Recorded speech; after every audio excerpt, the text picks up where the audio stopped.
Hello everyone, welcome to my channel born in kitchen. আজ born in কিচেনের রান্নাঘরে নিয়ে এসেছি কি সেটা একটু দেখাই। আজকের মেন ইনগ্রেডিয়েন্টস হলো এটা হলো গাজর, মানে হলো ক্যারট পেস্ট করে আমি রেখেছি।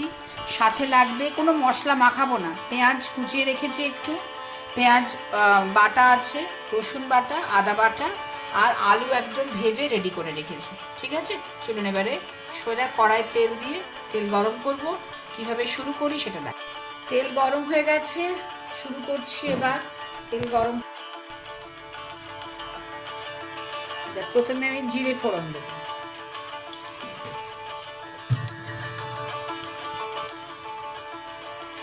জিরে ফোড়ন দিলাম। এবার পেঁয়াজ, যেটা কুচনো পেঁয়াজ আছে সেটাকে আগে ভাজতে দেবো।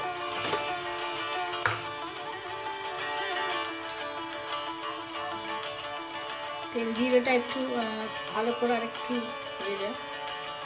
তেল গরম হয়েছে, ঠিক আছে।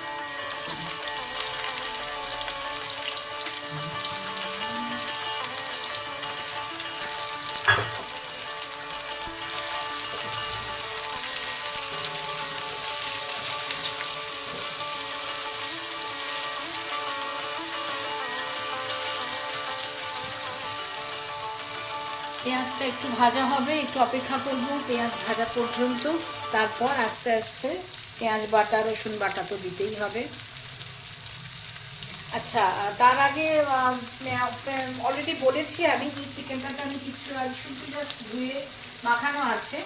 আমি এটাতে একটুখানি একটু সামান্য একটু নুনটা একটু মাখিয়ে নিই আগে। নুনটা যদিও তখন পরে লাগবে, তবে নুনটা না খুব ভালো ঢোকে, মানে টেস্টটা ভালো হয়। এই জন্য আমি একটু জাস্ট সল্ট, একটু চিকেনের মধ্যে একটু নুনটা অ্যাড করে দেবো। একটু সল্ট অ্যাড করছি, এই পরিমাণই দিচ্ছি, এতটাই আমি চিকেনের মধ্যে দিয়ে দিলাম। এই আবার এই 2 চামচই নিলাম, নিয়ে আমি এইটাতে খুব ভালো করে নিয়ে এটা মাখিয়ে নেবো শুধু।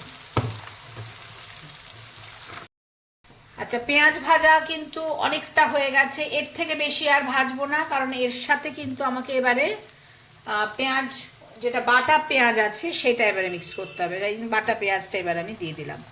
বাটা পেঁয়াজ, তার সাথে কিন্তু রসুনটাও দিয়ে দেব।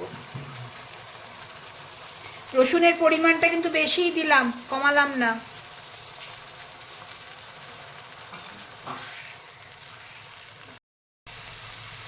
পেঁয়াজের জল অনেকটাই শুকিয়ে গেছে, আর তার ভেতরে আমি যেটা করেছি সেটা হলো আমি একটা টমেটো একদম করে পেস্ট করে নিলাম, একটা টমেটো পেস্ট করলাম, আর একটা দই আমি বের করলাম। এটাকে এবার জাস্ট ফেটিয়ে নেবো, এই দইটা নেব, এটাকে ফেটিয়ে রাখবো, আর টমেটোটা পেস্ট করে রাখলাম। ঠিক আছে, আমি জল প্রায় শুকিয়ে এসেছে, আরও একটুখানি হবে। এবারে আস্তে আস্তে একটু আদা বাটা দিয়ে দেবো। এই জলটা শুকনো হওয়া পর্যন্ত একটু ওয়েট করছিলাম, কারণ ড্রাই স্পাইসেস গুলো অ্যাড করবো। আচ্ছা, আদা বাটা দিচ্ছি এবার। বড় স্পুনের তো 1 স্পুন দিলাম, আর হাফ দিলেই হবে, ব্যাস এনাফ, আর লাগবে না।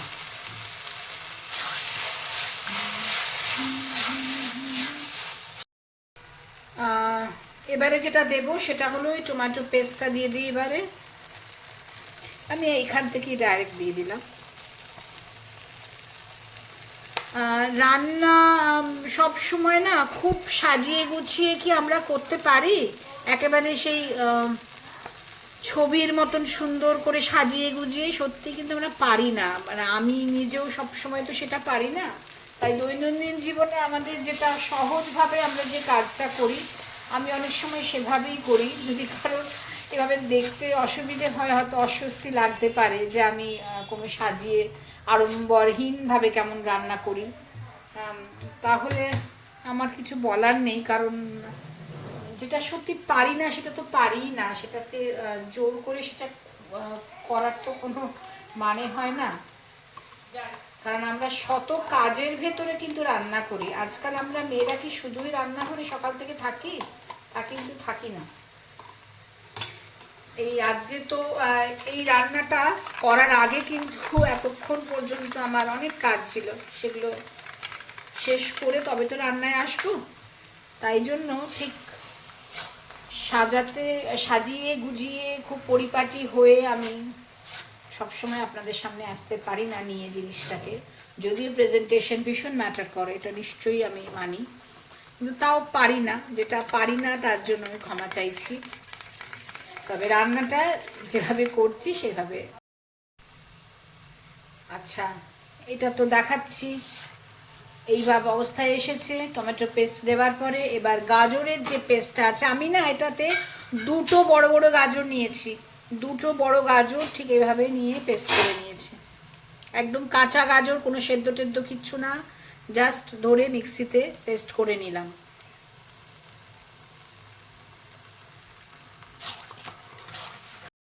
আচ্ছা, জলটা তো আস্তে আস্তে শুকোবে ভাবে, এবারে কিন্তু আমি এবারে ড্রাই স্পাইসেসগুলো অ্যাড করব। কালার আস্তে আস্তে আস্তে আস্তে চেঞ্জ হবে, তারপর আমি চিকেনটা দেবো, অ্যাড করব। আচ্ছা, প্রথমে একটু হলুদ গুঁড়ো দিয়ে দিই,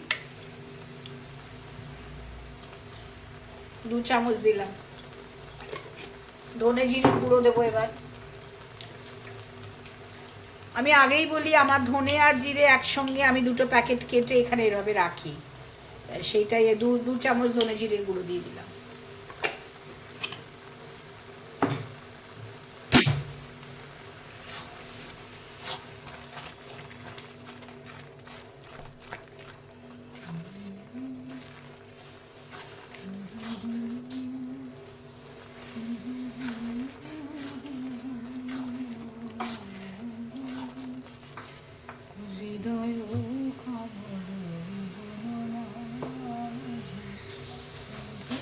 এবার একটু সল্ট অ্যাড করবো এখানে, অনেকটা জল শুকিয়ে এসছে তো সেই জন্য। নুন বের করতে হবে, বের করে রাখো।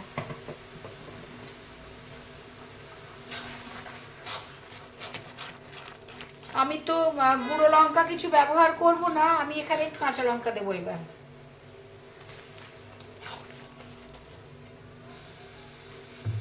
একটু কাঁচা লঙ্কা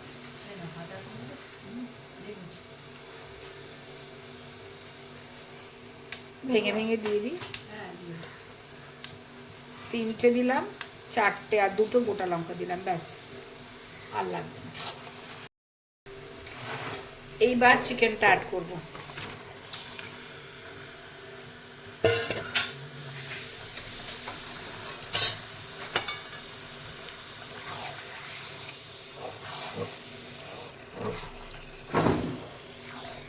এবার এটার যে রস আস্তে আস্তে এই যেটুকু আছে সেটাতেই কিন্তু চিকেন এবার আস্তে আস্তে সেদ্ধ হবে। এই মোমেন্টে কোনো ওয়াটার অ্যাড হবে না।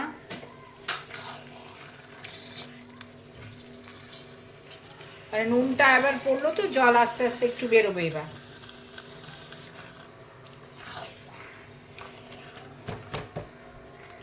এবার একটু ঢেকে রাখবো, একটু ঢাকবো, তার একটু পরে দই দিচ্ছি।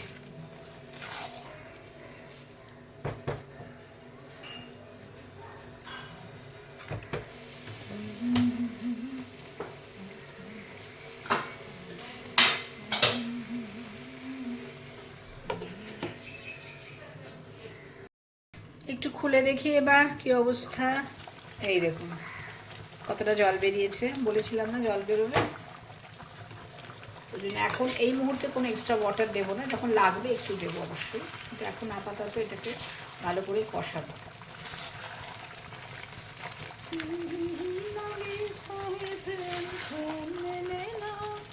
শুধু সুখ চলে যায়, সুখের লাগে চাহে প্রেম, প্রেম মেলে না, শুধু সুখ চলে যায় মনে মায়ার ছলনা, সুখের লাগে। এইবার কিন্তু আমি দইটা অ্যাড করব। এটা তো একটা 200 গ্রাম দইয়ের একটা প্যাকেট নিয়েছি, দিয়ে দিলাম ভালো করে ফেটে, একদম ক্রিমের মতন লাগছে দেখতে। এইবারে দিয়ে দিলাম।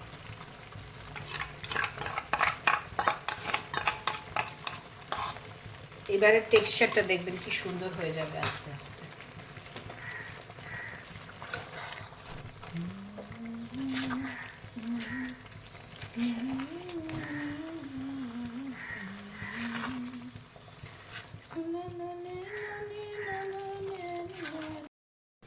এবার একটু ঢাকনা খুলবো, কি অবস্থা দেখাই সবাইকে। কতটা জল বেরিয়েছে বললাম না, দইটা দেওয়ার সাথে সাথে আবার জল বেরোবে। আচ্ছা, এই মুরগি কিন্তু আশা করি অনেকটা সেদ্ধ হয়ে গেছে, একটু চেক করে নেব।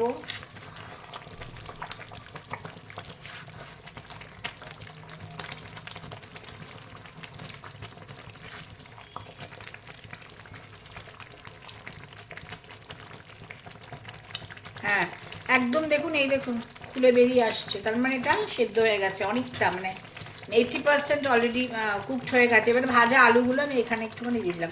কেউ যদি মনে করেন আলু দেবেন না, নাও দিতে পারেন। আমার বাড়িতে একটু আলু খাওয়ার চলটা একটু বেশি, তাই জন্য আমাকে একটু দিতে হচ্ছে। আর ভালো লাগে এটা খেতে। আমি একটু জন্য বড় বড় করে আলু কেটে একটু ভেজে একদম রেখেছি, এই অবস্থাতে এখানে দিয়ে দেবো। এবার আমি একটুখানি আরেকটু কালার করার জন্য একটু কাশ্মীরি লঙ্কার গুঁড়ো এখানে অ্যাড করবো। আর ঝালটা নুন মিষ্টি ঝাল যার যার পছন্দ মতো দেবেন। আমার মনে হচ্ছে আর একটু লাগবে, আমি আর একটু ভাবছি গোলমরিচের গুঁড়ো দিয়ে দিই, বা একটু কাঁচা লঙ্কা আর একটু দিতে পারি। যাই হোক, যেটা হোক একটা কিছু দেবো।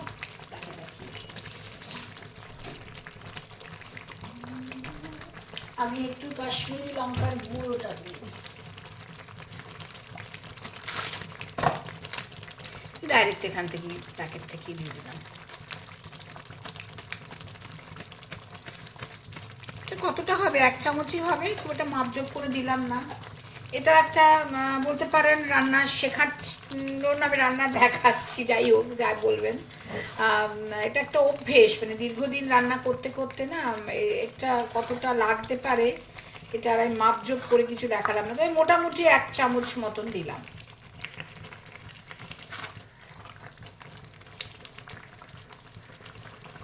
এই ধরনের মশলাগুলো যেহেতু নিজের রং বা মানে রান্নার রং এবং স্বাদ অনুযায়ী দেওয়া, সেটা নিজের পছন্দ মতো দেওয়াই ভালো। যার যেরকম পছন্দ হবে সে সেরকমভাবে দেবে। আমি একটু গোলমরিচের গুঁড়ো দিই, গাজরটা যেহেতু দিয়েছি, দই দিয়েছি, গোলমরিচটা ভালোই যাবে। একটু গোলমরিচের গুঁড়ো দিলাম, আর 1 চামচ দেবো। একদমই আমার ঝাল হয়নি, কারণ মোটে কটা কাঁচা লঙ্কাগুলো কেন জানি ঝাল নেই।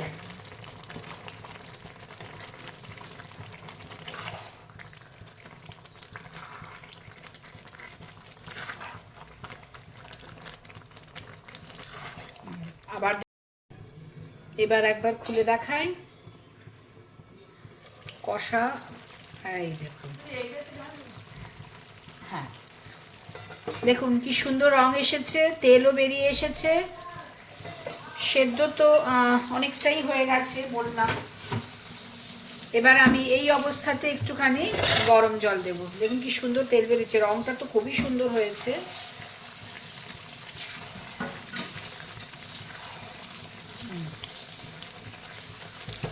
এবার আমি গরম জল দেব, খুব সামান্য, বেশি কিছু দেব না, কারণ অলরেডি সব সেদ্ধ। বললাম আমি ইলেকট্রিক কেটলে গরম করে রেখেছি, সেই অবস্থায় সেটা দিচ্ছি। ব্যাস, আর দেবো না, যথেষ্ট। আচ্ছা, এইটা রান্নাটার নাম বুঝতে পেরেছি, এটা বাংলা আজকে ক্যারেট চিকেন। এটা রুটি, পরোটা, ভাত সব কিছুর সাথেই খাওয়া যায়। এমন নয় যে শুধু রুটি বা শুধু ভাত বা শুধু পরোটা, সব কিছুর সাথেই এটা যাবে, যে যেভাবে করবেন। রুটি পরোটার সাথে হলে একটু শুকনো, একটু এরকম নামাবেন, আর ভাতের সাথে হলে আর একটু সামান্য ঝোল রাখলেও কোনো ক্ষতি নেই। আবার খুলবো, রংটা দারুণ এসেছে। আমি একটু গরম মশলার গুঁড়ো দিচ্ছি, ব্যাস।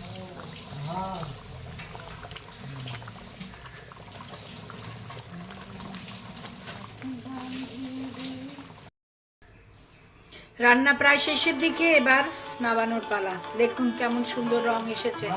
এবার আমি একটু কসুরি মেথি দেবো, দিয়ে আস্তে আস্তে এটা এবারে নামিয়ে ফেলবো। কসুরি মেথিটা আমি এইভাবে জাস্ট একটু গুঁড়ো করে নিলাম হাত দিয়ে, দিয়ে এটাকে এভাবে ছড়িয়ে দেবো। ব্যাস হয়ে গেছে। এবার আমি এটাকে মিশিয়ে এবার একটু নামিয়ে ফেলবো। রান্নাটা কেমন লাগলো? আশা করি সকলের খুব ভালো লেগেছে। যদি ভালো লেগে থাকে অবশ্যই আমার চ্যানেলকে লাইক করবেন, শেয়ার করবেন অ্যান্ড সাবস্ক্রাইব করবেন। আসবো আবার পরের কোনো ভালো লাগা রান্না নিয়ে, সঙ্গে থাকুন। এটা শেষ অবধি জাস্ট নাবিয়ে আমি সার্ভ করে দেবো, তাহলেই আমার রান্না আজকের মতো শেষ। আজ এবার নাবিয়ে ফেলছি। হ্যাঁ